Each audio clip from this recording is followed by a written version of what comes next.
Hey everybody, I want to talk about the bunker shot today. You know, when it comes to the bunker shot, the strength of a bunker, what makes it difficult, is not that it's just lying here waiting for somebody to get in it so that it can do harm to them. It's not that. It's what happens before you get here. It forces a miss. Someone who's afraid of the bunker, when having to hit over one, is so intimidated that it forces a miss on that timid player. And so it really takes a greater toll than it has any right to exact. And so by becoming strong in the bunker, you sort of fix two things. The fear factor when you got to hit over one, and plus you can get out when you need to. All right, so what's the first thing? The first thing before anything else is you've got to understand what a bunker shot is, because I think more trouble comes from just a misunderstanding of what you're supposed to do. And it really comes down to two things. Take sand and follow through. If you take sand and follow through, the ball comes out every time, even if you don't get your wedge position just so. Now I've drawn a line here. That represents ball position. We want that thing up off our left foot.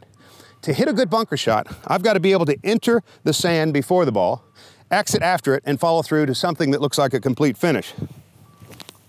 That's a bunker shot. I enter 2 inches before it, exit 2 inches after it, and when I do that, the ball comes out. All right, if you can't do that, then let your interest stop there, and you need not watch the rest of this video, because I'm going to be giving you some information that is taking in consideration that you've already got that part done. Once you can get out, then you start dealing with different lies by adjusting your wedge, just so. And here's what I mean by that. The wedge has bounce built into it. Bounce prevents the club from digging. So the first question you always ask yourself when you step into a bunker is, how deep do I need to dig given the particular shot? So there's a perfect lie. There's one that's not so good. I'm setting it down a little bit. And then here's this guy, completely buried. I might even step on him. All right, so the wedge, when you open it up, has lots of bounce. Bounce is the opposite of dig.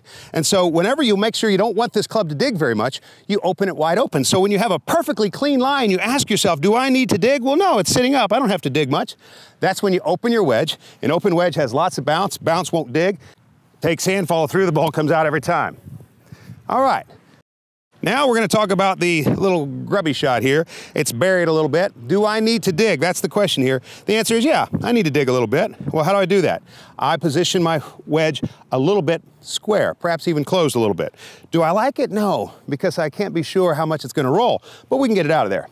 Hit a couple inches behind it, follow through, ball comes out. Now, it didn't spin much. In fact, it landed and rolled like a bowling ball.